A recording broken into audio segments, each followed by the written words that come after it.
welcome to another Quick One Wakili show.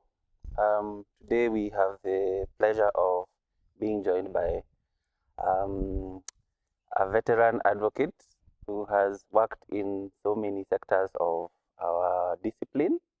I will invite her to introduce herself. Thank you for having me. I'm Amadi, immediate past Chief Registrar of the Judiciary, mother of 4 adults, and now a retiree. So, how we normally start our show is we make it the stories that have never captured. So, we want to go back to younger and Okay. How was your primary school experience going all the way to academic campus? Okay. I was born in Marsabit in Northeastern in 1965. My father was a middle-level civil servant. My mother was a teacher. And so they found themselves in Northeastern. I come from a very big family. We're 10 siblings, six sisters, 4 brothers, and I'm the 8th born. So my sisters have a better recollection of what Marsabit was like back then. I don't remember any of that. But when I went back there in 2009, I think at that point I was working with the Ministry of Justice. I just got like renewed respect for my parents because I could imagine what it was like in the mid-60s, just compared to what it is now. Because when I went there in 2009, it was still very, very remote. So that's where I was born, and government policy requires people to move from place to place. So we moved to many places: Isiolo, Kabarnet, Nakuru, Kitale, Kapenguria. We lived in many places: Bungoma, Kisii. Those are some of the places I can remember. And so at some point in the early 70s, we moved to Kitale, Trans Nzoia County. So when we moved to Trans Nzoia County, my parents decided that they were not going to be moving with all of us all the time. So my older sisters and brothers were all in boarding school. My mother was a teacher at Trans Nzoia Primary School, and that is where I started my primary school in 1971. It was an Indian school. We had the famous Kitale School, which was for the rich kids. And then there was Trans Nzoia, which was for the Indians, middle hapo katikati. So that is where we were. And I did my entire primary school there. So I was in Kitale with my mom and my 2 younger brothers. My other sisters and brothers were in boarding schools, all of them. And so we would only go to wherever my father was during the holidays, because now he was the one town trotting based on where the assignments took him. I finished my standard 7. Back then we didn't have the standard 8. So I went to a day school in Kitale Day School. It was a good school, still is, but now it's a boys' boarding school. And when I finished, I was admitted to Kapsabet Girls High School for my A-levels. So I'm basically a village girl. I started coming to Nairobi only after that. Oh no, to university. Yeah. So when I finished Kapsabet Girls High School, back then we all used to get jobs as untrained teachers. You finished your Form 4, that was the default job. You got a job to teach in the local high school. And many times you'd be teaching boys older than you. Yeah, it was quite interesting. So I did my teaching for about a year. I think something had happened at the university. There had been this big strike that now had caused an almost 2-year delay, because I did my 6th form in 1983, and then you go to first year in 1985. So that period, most of our peers were teachers in high school. A few went into banking jobs, all manner of things. Almost everybody got a job. It wasn't like now. Then we did the NYS.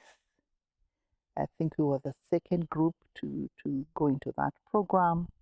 So we're in Naivasha for 3 months, 2 months in Gilgil for the passing out parade, and that was it. I had been admitted already to University of Nairobi to study law.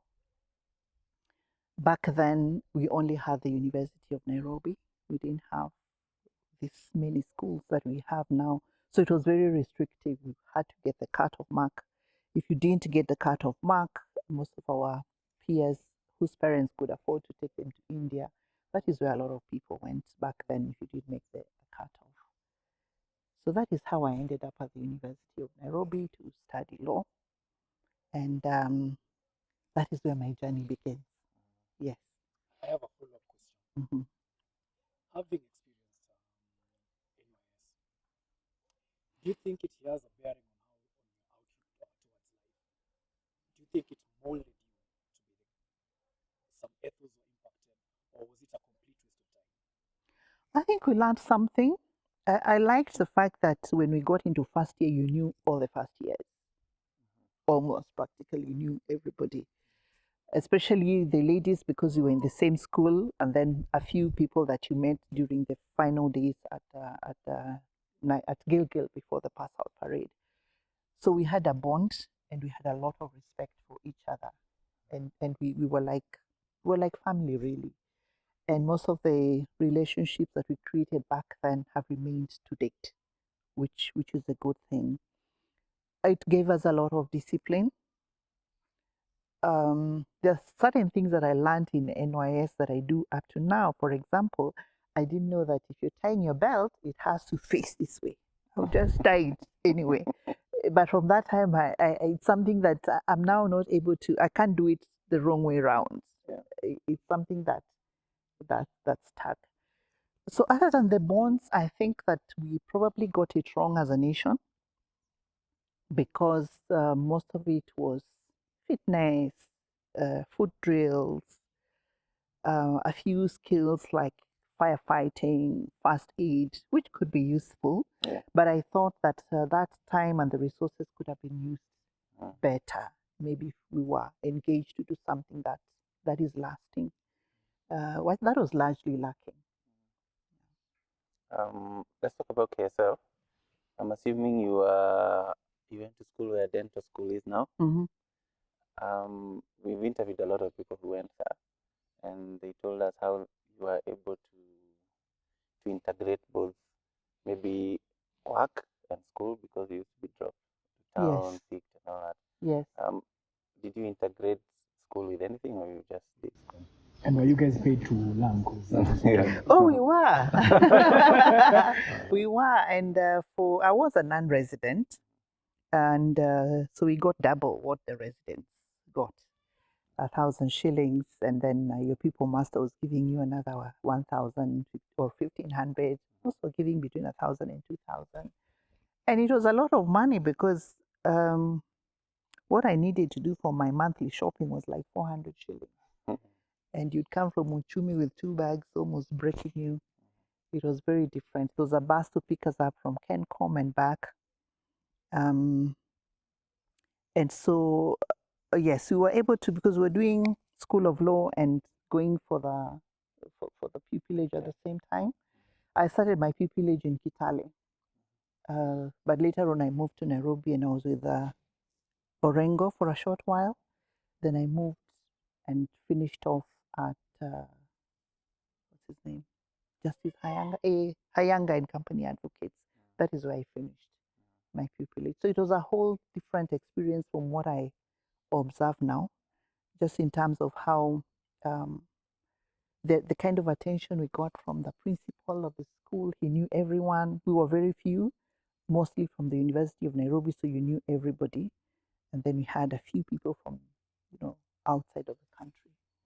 Yes. Did you get 9 Ps? Nowadays we call them 9 Ps. What are 9 Ps? Passing all the 9 papers. Yes, I did. Oh, were they 9 back then? I've never experienced the receipts in my life, I thank God. Are you saying that because it's real? No, it's the truth. It's the truth. There's some that we barely scrapped through, And I think we did just about 5 subjects because we did criminal procedure, civil procedure, conveyancing, we did trust accounts, accounts and ethics. So that's That's 6. fine. Accounts and ethics separately or together? Ethics was separate, so then accounts those was are 6. separate, then there was trust accounts, Those are 6. civil procedure, criminal procedure, and then Conveyancing. conveyancing. So just 6. Uh, So it was so much easier, and that meant that there were days you just had an hour of class, 2 hours of class. so in It 10 was years not you'll be as 12. intense. In 10 years you'll be 12. I remember that. Yeah. I remember one of my lecturers. It was Githu Muigai when we were in second year. He told us all the learning you have to do it here because the Kenya School of Law is a kindergarten. Mm. It was viewed as the easier part. Yeah. Yes, it was viewed as the easier part of that. But I'm also not surprised coming from Yeah. professor. I think it's the other way around now. No, A lot of yeah. people struggle with KSR. Yes. We struggle with KSR. Yeah. I didn't. We didn't. Yeah. Because the viewers are going to watch the episode. All right. So let's talk about the work life now. So you've now joined the job market.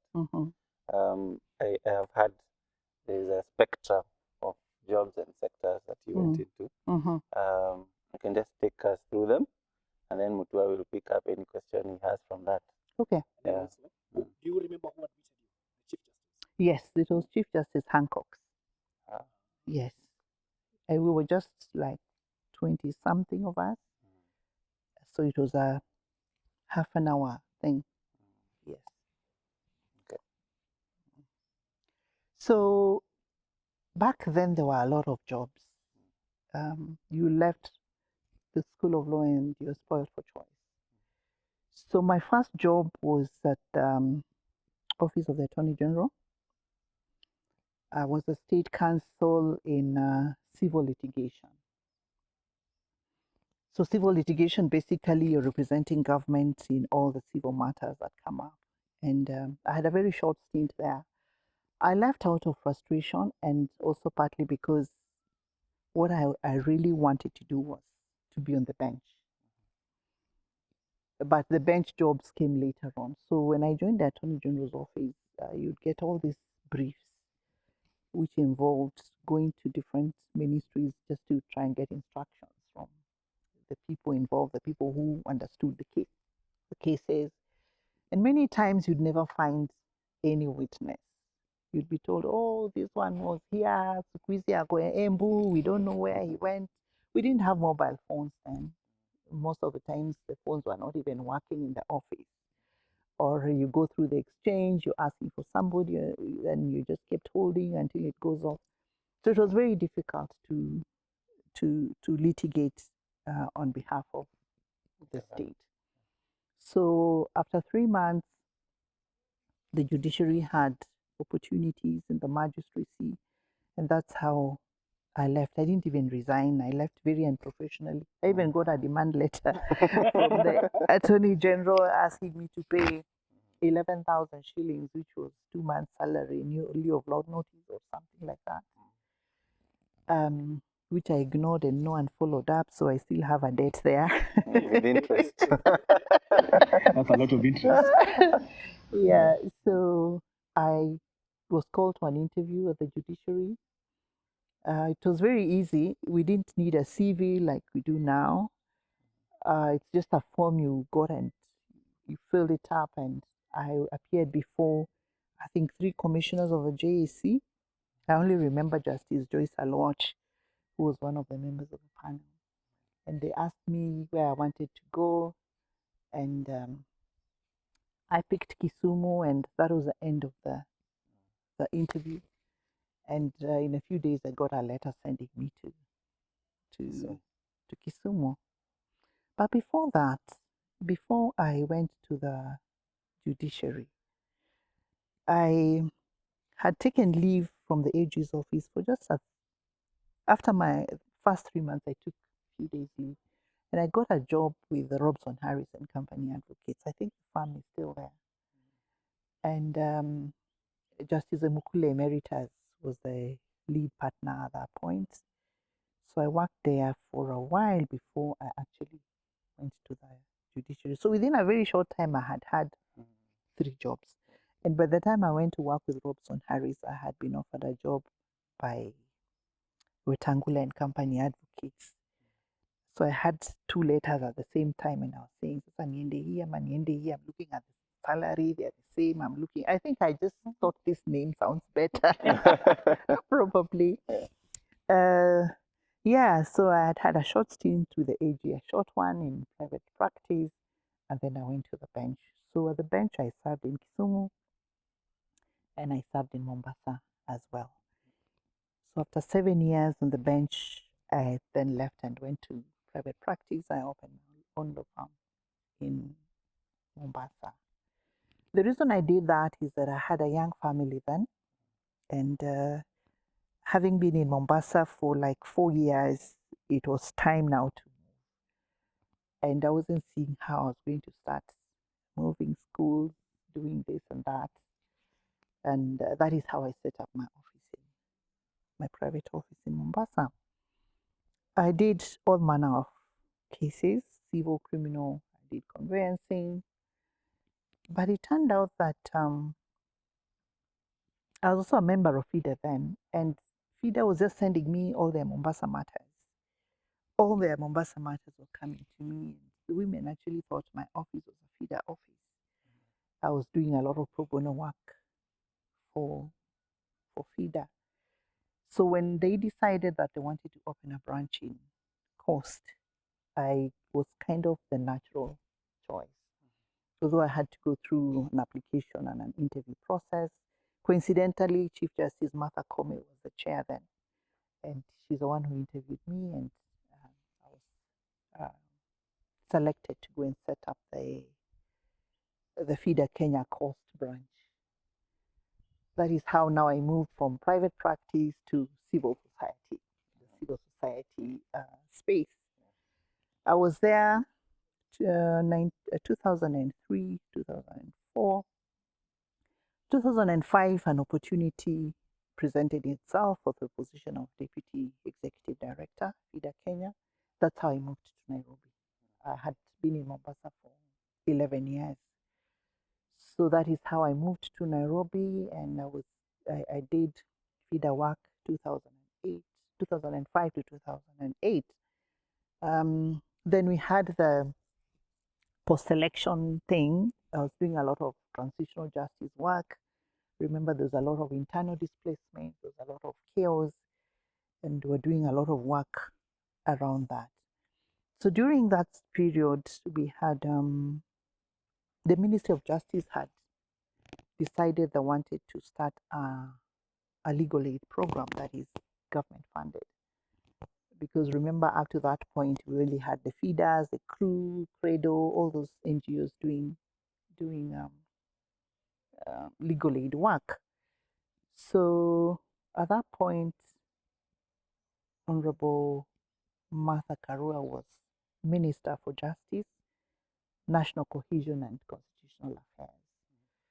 So I was asked for my CV.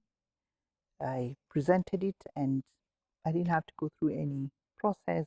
I was just appointed to go and set up the National Legal Aid and Awareness Program.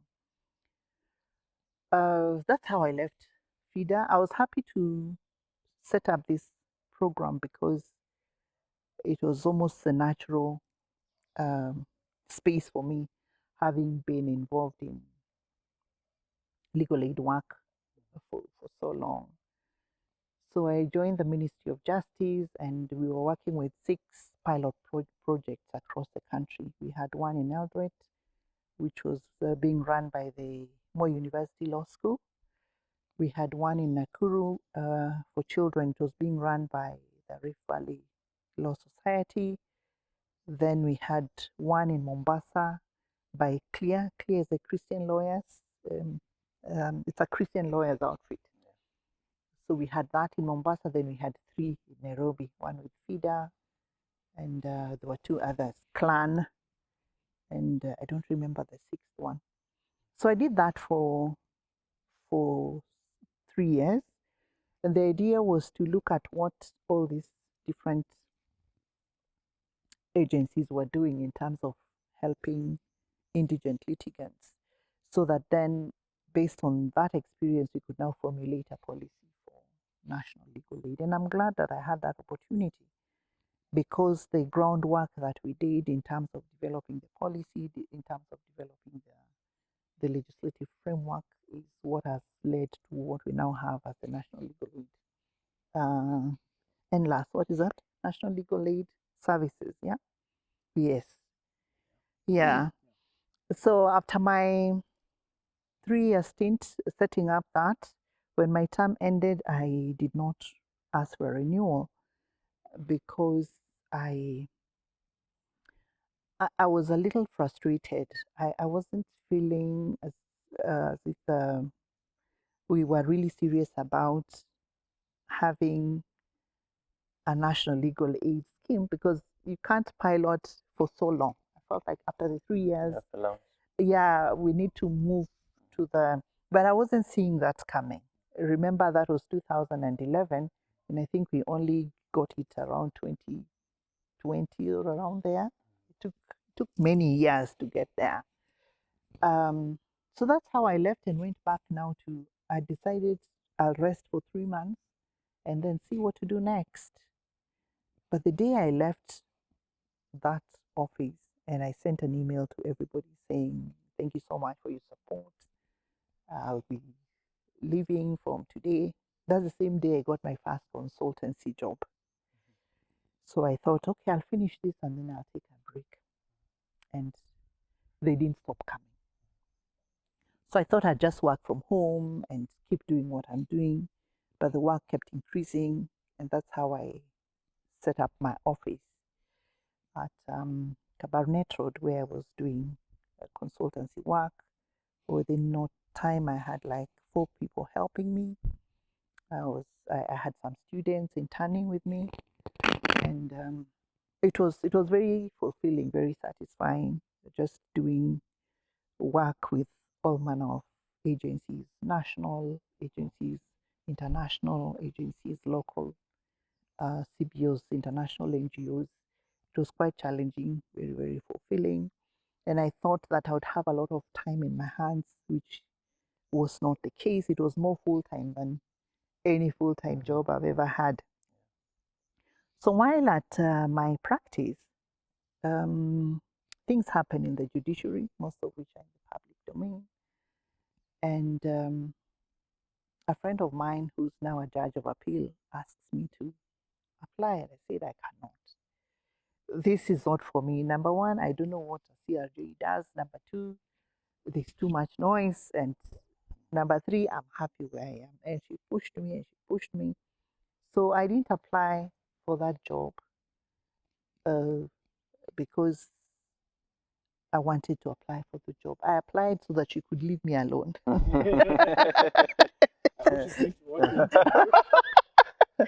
Yes, so I applied, and the rest is history. It ended up being a good job. It ended up being a very challenging job, but very fulfilling at the same time. Yes. I have actually have 2 follow-up questions. One, you have faced the JC twice. Yes. Now we are having guys going through the interviews. The clients, the court of appeal judges. And from what we're seeing, because now they're public, people are struggling. There's even a webinar on how to handle JC. So maybe you could give them tips, because also this is a show that deals with mentorship, not only just mentorship for young guys, but also reverse mentorship for the older folk. Maybe you can give them tips on how to handle the JC interviews. That's one. The second follow-up question is, you are the registrar of the Judiciary. These are the same qualifications as a judge of the Supreme Court. And also, there's a lot of administration that goes into being a registrar. Do you think you are shortchanged as opposed to applying for a judge of the Supreme Court? Instead of applying, then you applied for the registrar? Maybe I should start with the last question. Was I shortchanged? No. Okay. Initially, I applied for High Court judge in 2011. That was after the new constitution. I was shortlisted, but I didn't get the job. Then in 2012, I think, I applied for Court of Appeal. This time I was not even shortlisted. Then 2013, I applied for CRJ and I get it. So that is what I went for, and that is what I got. Much as I was pushed, it's not like I had asked for one or the other at the same time and I was told you can't have this, but you can have this. I asked for what was available at that time and I got it. This time round, when there were adverts for the Court of Appeal, I did not apply for it and I chose not to because of the timing. You see, I've just come from an extremely strenuous job. You don't even have the energy to sit behind. It's a very serious process in terms of the level of preparation, the documents you need to have, the kind of attention. It's not something you will do casually. I just didn't have that energy at the time that the adverts came out. Not that I'm regretting it. I'm fine where I am for now. How do you prepare to go for a JAC interview? I think this thing comes up because the initial JAC struck terror in our hearts. The JAC of 2011 was viewed as hostile.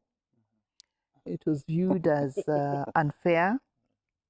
People had all manner of comments to make about the initial processes. But over time, I'm sure you've watched and you've seen that the commission is a lot more, friendlier. It's like any other process, but really you just must prepare. You must prepare. It's not a place you can go without looking at what is current. For example, what are the landmark cases that have been subject of debates, subject of discussion in the profession. You need to know what is happening in the judiciary. You need to know the judiciary's blueprints, where we're going. You need to understand issues about backlog, innovation. How can you, what would you do to help us reduce all these challenges that people complain about, mostly backlog and what's it? Just case management. You need to. It's not just about the law. It's about also the environment within which the judiciary operates. You have to be aware of the challenges that are there. You must know what is it that is currently guiding the judiciary, the different instruments that are currently guiding what we do. We know that we have been on a transformation journey. It would help if you're able to understand where we began and where we are at now in terms of that transformation process. Because we are looking at better service delivery. We're just not looking at, sorry, I've been there for so long, so I'm saying we. Let me say JAC. Let me say JAC. Yeah. JAC is looking at people who are who fit the bill. I remember we once went to a different jurisdiction. I can't remember which, maybe Canada, and we're looking at what the counterpart institution there does in terms of recruitment of judges. And one of the things that I came out of that place with, which to me was profound, was that by the time you're shortlisted for position of judge, it means that you can do the job. Everybody that is on the short list can do the job. So it's not about the best person at responding to questions, but the best human being among these qualified people. So that you're looking at a good person rather than the smartest of them all. Because you can have someone who is very smart with very poor people skills. Someone who is very smart has no courtesy. Someone who is very smart cannot work with other people, is not a team player.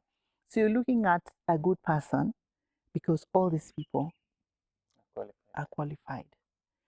So as you're putting yourself out there, how do you assess yourself? Are you known to be rude to judges when you're doing your thing? Are you known to be whatever? So I think there is a lot more focus on the individual as a human being. What kind of person are you, rather than how smart are you as a lawyer? You want to go first? Yeah, there's a lot of. You want to go first? Oh, it's okay. Just wait. Yes. You came to the judiciary the second time as Mm. an outsider. There had been a bit of, I remember the former CJ and the former, there was a bit of a tussle. The power balance at that time. Mm. You came in as an outsider. How did you able to navigate Mm. between what was going on and able to even remain there for that long? Okay. I came in as an outsider, but who had a lot of inside knowledge and information.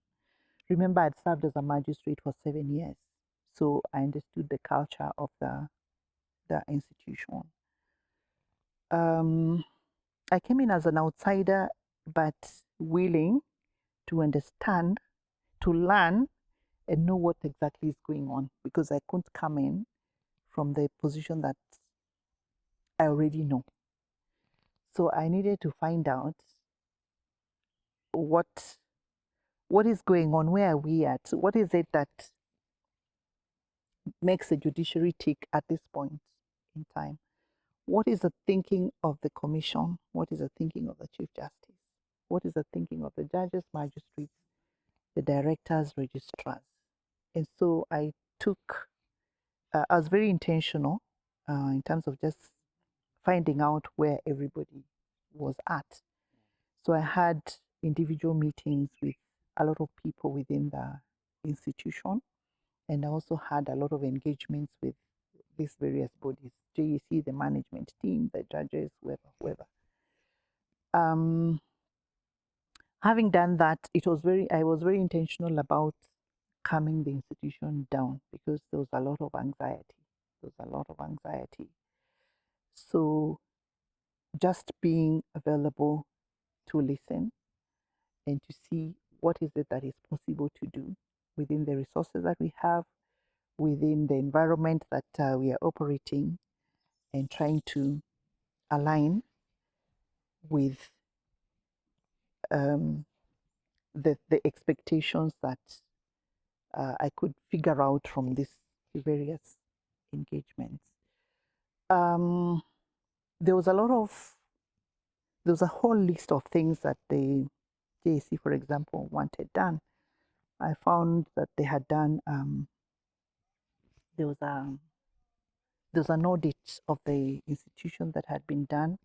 And so I had to look at all these issues and create a matrix. See, for this one, what do we need to do? For this one, what we need to do? And we had a monitoring framework through which we were able to say that on this one, tumefika hapa, on this one, here we are. On this one, maybe later on. And obviously that, again, poses its own set of challenges, because you can't please everyone. And so it's a space you get into very aware that you're not going to make everyone happy, and just to accept that it's really not your work to make everyone happy. Try and be a good person without getting preoccupied with proving it, Yeah. and taking it a day at a time. I think taking it a day at a time, it's a space that can overwhelm you just because of the varied interests across board, internally and externally. So if you try to think too much about everything that's going on, you'll be completely overwhelmed. So it's about taking it in chewable bites, uh, and just taking it a day at a time. I also became a better believer. I prayed a lot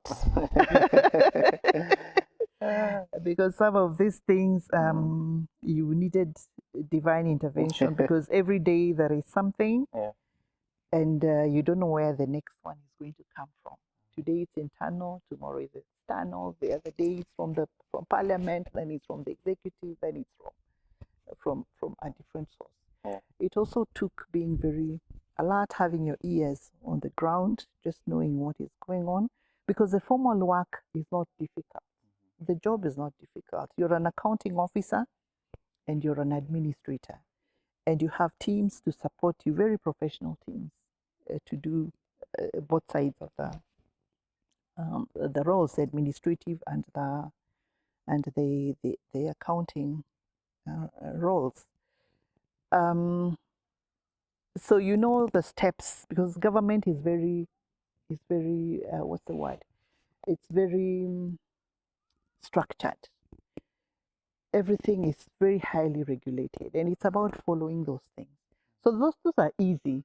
The difficult things are now the external, The intricacies.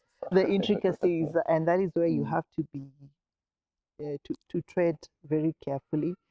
Listen more than you speak, because the danger of misspeaking is always present. So it teaches you to be a better listener. I also learned that sometimes I don't have to respond on the spot. Yeah, if there's an issue coming up, you can just ask for time to think through, because nobody's saying you must respond now, you must act now. So you're able to just step back, think through, consult where necessary. That's not to say you have to take the advice that, because sometimes you get advice, but when you think about it, you're like, this is going to take me right into the fire. So you have to figure it out somehow on your own. So yes, comply, because in government, sometimes you know what needs to be done, but the process has to be followed. The process has to be followed. So you'd rather have a 2-month delay, still get to the same result, than do it today and run into problems. Yes, so it's really just process, regulations, highly regulated. Let me take you away from the serious stuff. There's a running joke that advocates don't retire. So I know you're now retired. So just tell us what inspired that, or whether it's just a transition. You're telling us you're retired, and then we'll see you in something else tomorrow.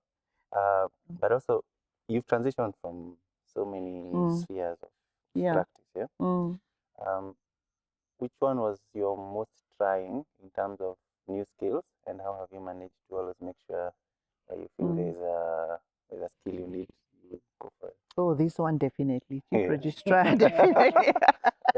Nobody teaches you how to be a Chief Registrar. Yeah. You're dealing with very intellectual people. You're dealing with smart people who have their own expectations, their own demands.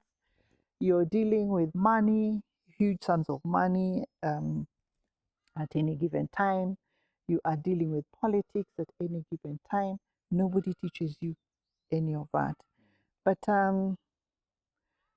as I went along, I made friends with people in different spaces. There's a particular gentleman in the office of the president who always used to teach me what he called statecraft. So sometimes when I'm stuck, I'll just call and say, how do I do this? And they'll be like, this one, just keep quiet for 3 days, it will go away. This one, do this. So you have to, you just, because there is no school that teaches you those things. Obviously, I went to a lot of trainings, and I'm grateful for the opportunities that I got. I've been to almost every continent, learned a lot. But most of it is just, I've learned never to ignore my gut feeling. It's I don't know what it is, but usually there is that thing that you just feel like this is what I need to do. And more often than not, you'll be right. And I also learned that every time I ignored my gut feeling, I got into trouble somehow. So it is something that is very, it's interesting, and maybe I want to find out more about it, just research more about it. Yes, I think my transition has been easy because I've been, like you rightly point out, in many places. So I'm used to moving. I'm used to moving compared to someone who I have my successor has been in the judiciary all her life. I've been all over the place, so we're very different. I'm used to just moving. So for now, I'm out of the judiciary. I've been thinking of, I've written my PhD in my head. I think I will still do it. I just based on the experience I've had, I got very interested in the subject of judicial accountability, independence vis-a-vis judicial accountability. I had struggles just going through some of the processes at the JEC. So when is independence independence, and when does that independence require accountability?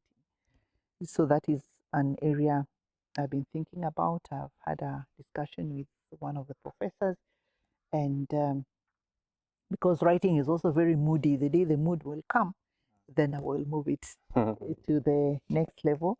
I'm still getting a lot of invitations to go speak here and there, and I'm happy to do that while I take a break. I know that I'll still go into something else, but I'm keeping an open mind. I'm keeping an open mind because I still have a lot of energy. I have a lot of information that and knowledge that I'll be happy to apply to my next assignment. So I use retirement loosely. It's just really the end of one phase and hoping to progress into the next one. I'm not in a hurry. I'm just taking a day at a time. And when we get there, we'll get there. Yes. Let me take you back to the serious stuff. You've sworn in two presidents, right? Yes. How is the process? Where does it begin? Okay. It begins with the election, the general elections, and then there is the Assumption of Office Act that provides for the process. There is a committee on assumption of office that is created under the office of the president, and that committee organizes everything. The Chief Registrar of the Judiciary is part of that committee, and specifically serving in the legal committee. There is a legal subcommittee. There is the administrative, the security. There is entertainment and all that. So once the elections are done, the committee is put in place, and we begin the plans. Of course, it's guided by whether or not there's going to be an election petition, so that because the timelines are stipulated there.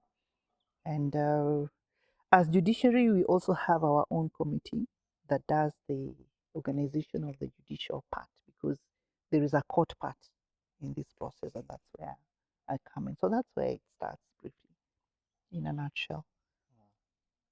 Just a follow-up to that. There was that moment in Kasarani. Of course, you know, I have passed. Yeah. The moment the deputy president got his lines mixed up. Yes. How was it? How was the atmosphere? Okay. I think because I do a lot of events of that nature, it's never happened before. I wasn't expecting it because we had rehearsed the previous day and it had gone very well. But you're rehearsing in a controlled environment where it's quiet and people are behaving well, and it's easy to follow. But now at that place, there is a lot of excitement. There's a lot of noise. There is people shouting, and and one can get distracted. So I think that is what happened, because I had the script on the podium there, and I had the the candidate is required just to repeat, but the noise was so much. So if you're not, it's very easy to get distracted. I think that is what happened.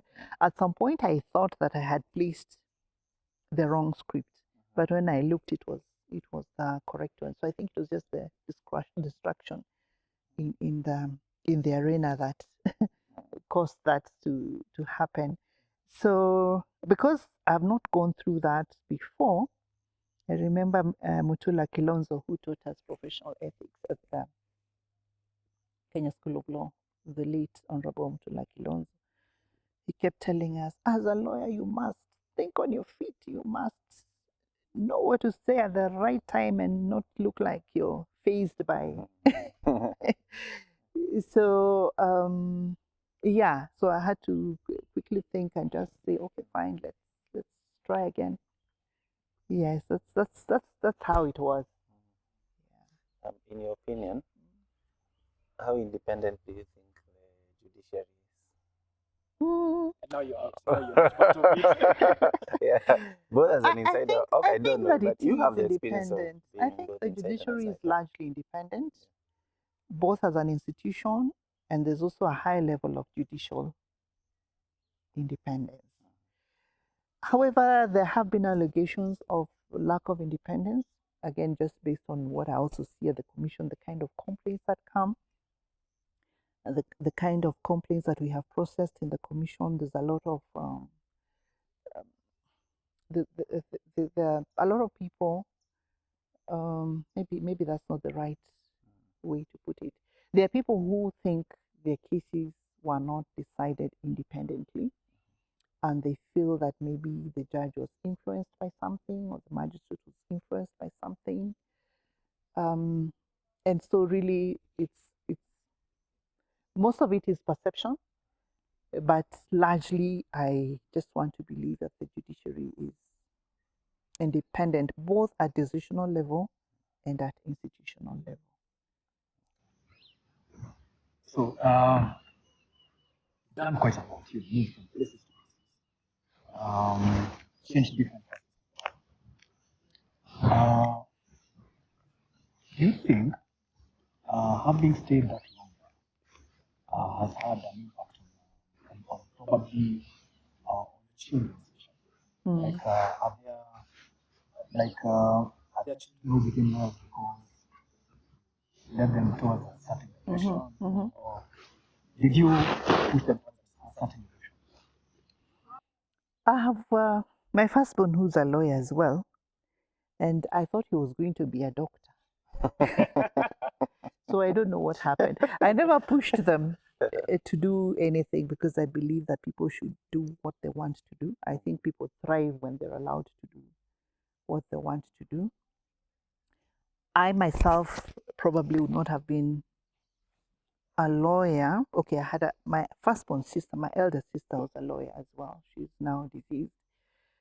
But back then, the kind of thing I would have wanted to do, I don't think my parents would have allowed for me to do it because no, I wanted to do clothing and textiles.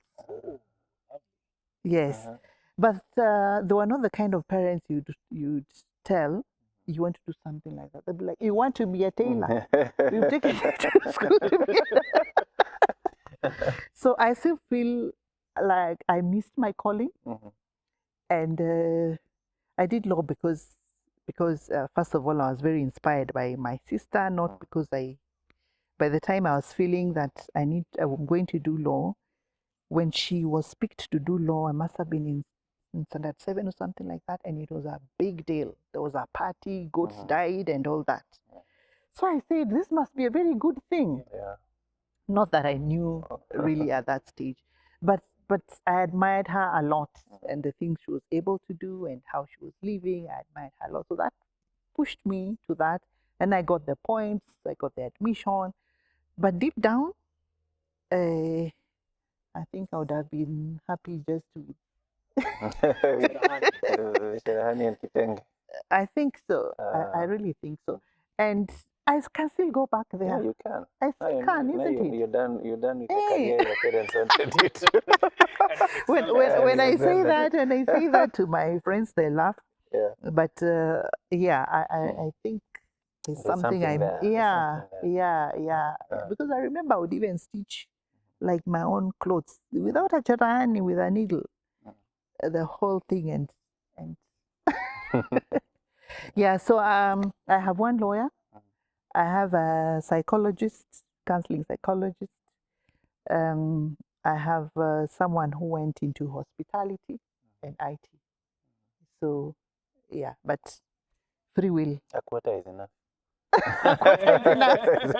A quota is enough. A quota is enough. Yes, a quota is good enough. So I have moral support. Yes. You can go? Yeah. All right.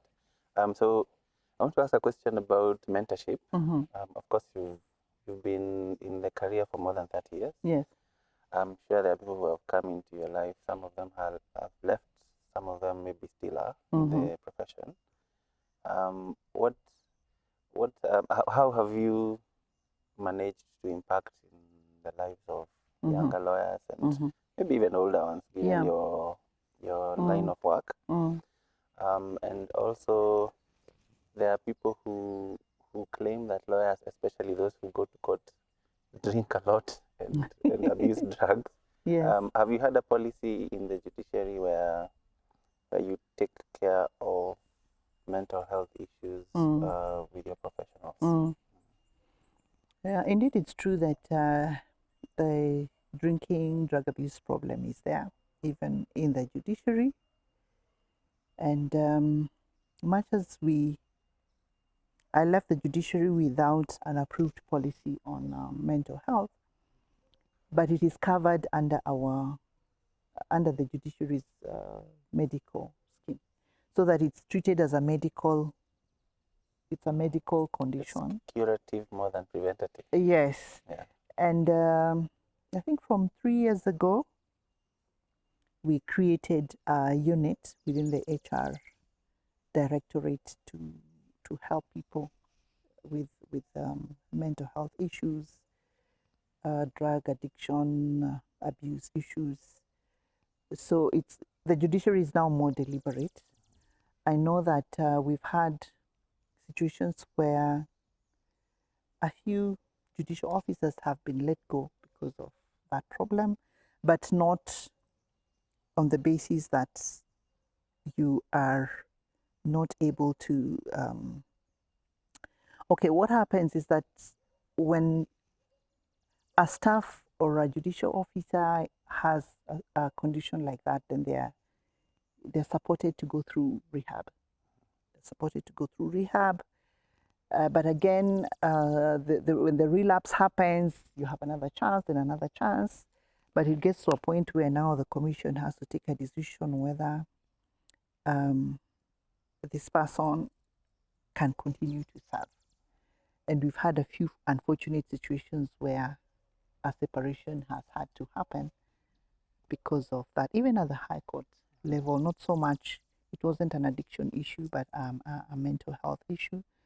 And much as the commission is very sympathetic, again, they take the position that you've been employed to do a particular job. There are people who are relying on you to decide on their cases.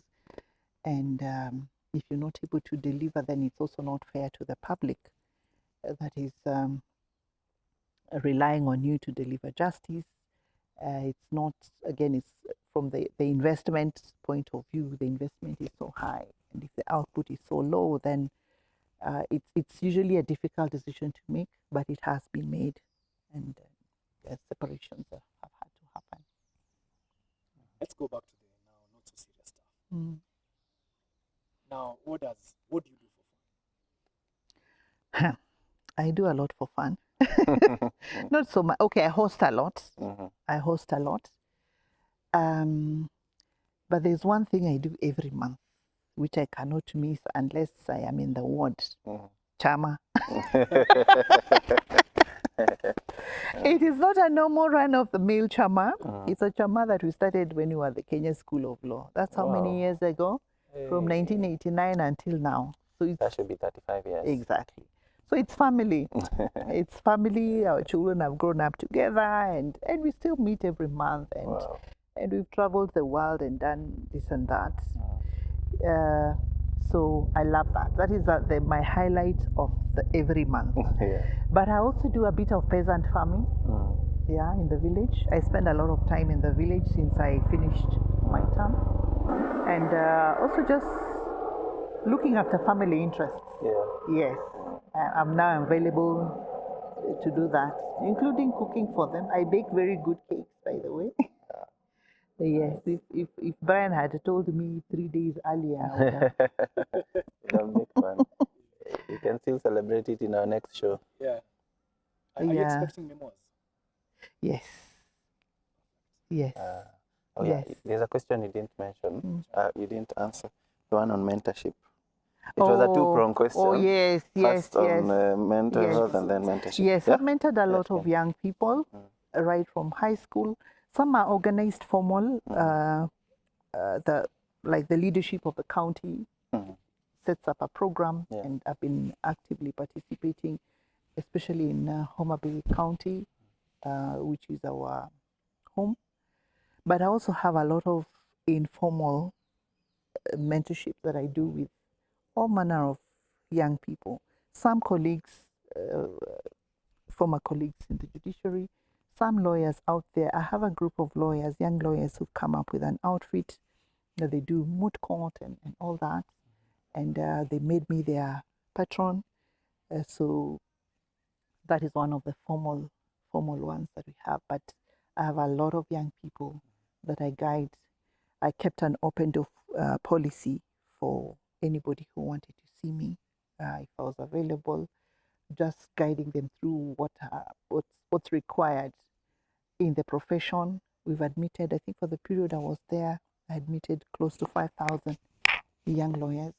And in all those occasions, I informed them that they were free to come and see me anytime they have issues, they have questions. And they've been coming. They've been coming. Some still call and they just want guidance with this and that. Some even in terms of just trying to get, the right place for pupilage. It's getting harder and harder. It's not like before. Just helping them get placements and it's something that I enjoy doing. Yes. Emma, there's normally saying a shirt here. We call it the Wakili Kwikon shirt. Everyone who's been to the show has had an opportunity of signing it. When are you going to dry clean it? This one's the other one. You can't dry clean it. It's supposed to stay the way it is. So this was my admission shirt. Oh, yes. Wow. Yes. How many signatures do you have, man? I think every guest who's been on the show has signed it.